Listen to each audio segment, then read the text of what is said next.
Armenia and the Republic of Artsakh Tactical Assessment.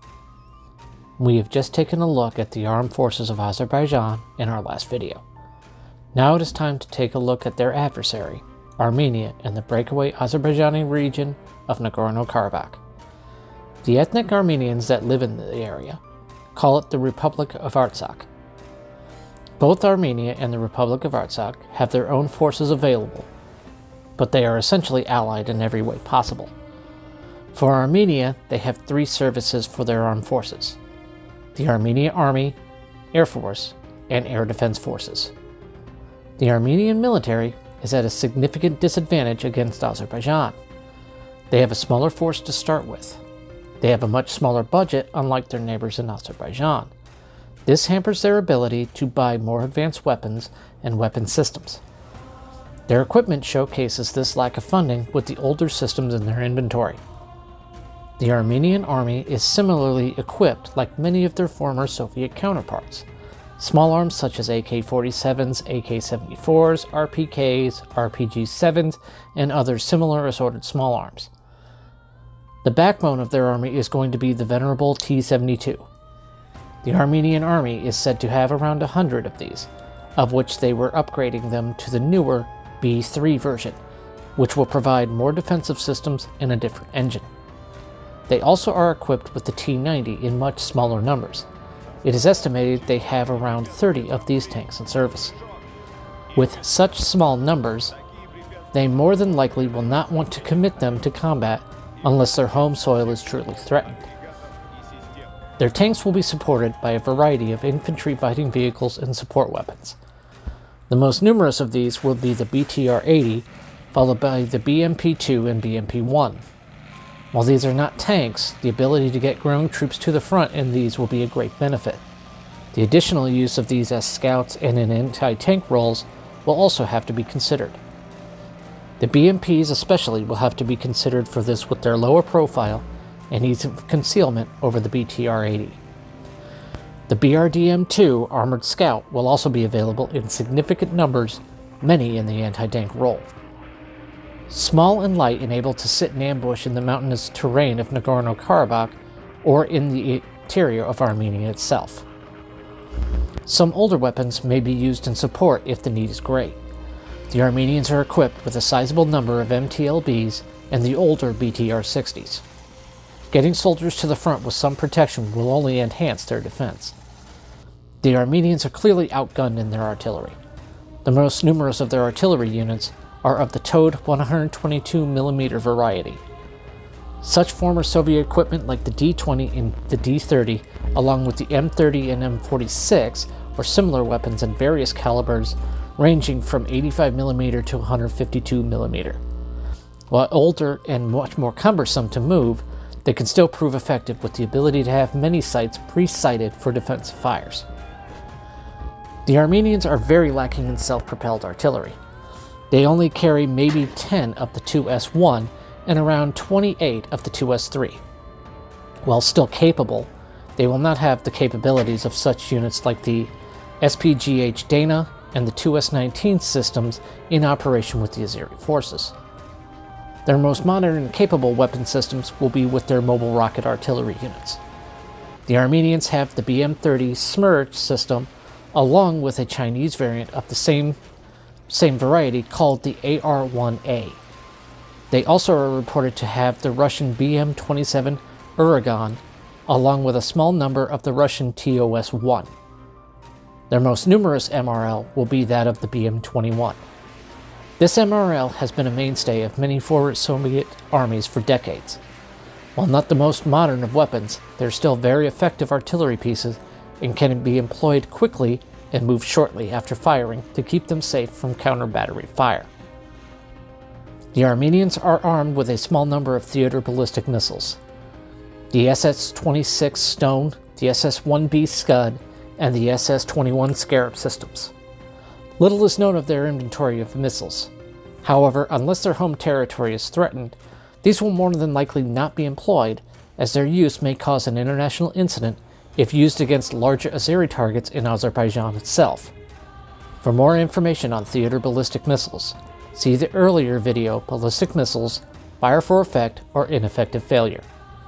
The Armenians are also equipped with a number of anti-tank systems, such as the AT-3, AT-4, AT-14, the Milan system, and many other manned and man-portable anti-tank systems. The Army will also be equipped with some man-portable air defense systems at their disposal. The SA-14, 16, 18, 24, and SA-25 are all believed to be in their inventory. While short range, they are nonetheless capable against helicopters and other aircraft that get within range. The Armenian Air Force. The Air Force of Armenia is the smallest and least equipped force that the Armenians have. In my last video, I stated that Armenia has no air-to-air fighters in their inventory. This, however, is both true and false. It is false because the Armenians have recently received the first 4 of a possible 12 Su-30 multi-role fighters in 2019. These represent the most modern aircraft of either country. However, with such small numbers, the Armenians may be very hesitant to risk their most capable and therefore most prized aircraft on a potentially suicidal mission against the Azeris. Their most numerous combat aircraft will be that of the Su-25 Frogfoot and the Mi-24-35 Hind. As I mentioned in the previous video about Azerbaijan, both of these are quite capable aircraft and are threats to the more numerous Azeri forces. The rest of the available aircraft will be a small number of transport helicopters and cargo aircraft, along with a few trainer aircraft. The Armenian Air Defense Force. What the Armenians may lack in an air force, they intend to make up for with their air defense assets. The Armenians have a layered defense approach to air defense, from manpads and static anti-aircraft guns all the way up to theater-level assets of the S-300. The best of their assets will certainly be those, and this may be one area that the Armenians actually have more than their Azerbaijani neighbors. Some systems are designed to defend fixed locations, weapons like the SA-2 or SA-3. Some systems are more mobile and can stay close to the front lines. Weapons such as the Buk M2 and the SA-13 Gopher. They have long-range weapons such as the SA-4 that can hit slower and more strategic air targets, such as command and control or even large cargo aircraft. The Republic of Artsakh Defense Army. The ethnic Armenians that reside inside the region of Nagorno-Karabakh call the region the Republic of Artsakh, and being as they consider themselves an independent nation, they also have their own army.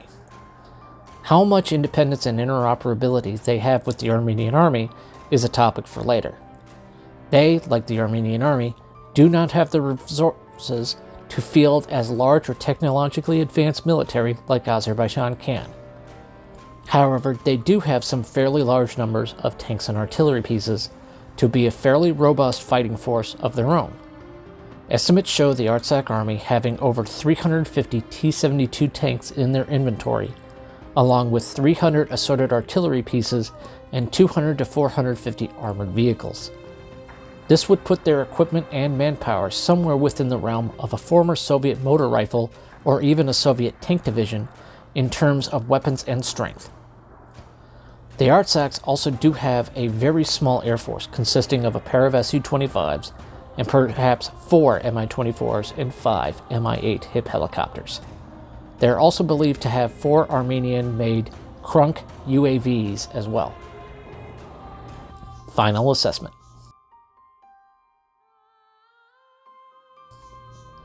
In a pure force-on-force engagement on flat terrain, Azerbaijan would clearly have the advantage, but that is not the terrain of the region. The majority of Armenia and Nagorno-Karabakh is mountainous. Mountain fighting is very difficult even in the best of circumstances with overwhelming numerical and fire superiority. Each bend in a road can hold yet another ambush, another engagement to slow down a force on the move. The clear advantages the Azeris have with artillery, air power, armor, and manpower may not be enough to win in a protracted campaign. However, the terrain does allow for surprise and the ability to cut off supply lines much easier. Simply taking key road intersections or controlling some hilltops may provide a strategic advantage and cause a dug-in adversary to have to withdraw, or to try and hold out until the supply line can be reopened or the hilltop retaken. For Azerbaijan, a quick and decisive campaign is a must to achieve any gains in the area. For the Armenians, all they need to do is slow or even stop the Azeris for a long and protracted campaign. Both sides will take losses, but in a protracted fighting, in a terrain such as this, the attacker almost always takes more casualties. This assessment may change if either Armenia or Azerbaijan gets direct support from their allies in the region. Both Turkey and Russia have interests in the region. Russia has a military base near the Armenian capital of Yerevan, and Turkey has provided military support and weaponry to Azerbaijan. We thank you for watching this video. If you wish to support this channel, then please like and subscribe and comment below. Please share this video with your friends, and don't forget to click the notification button so you will be alerted when a new video is released.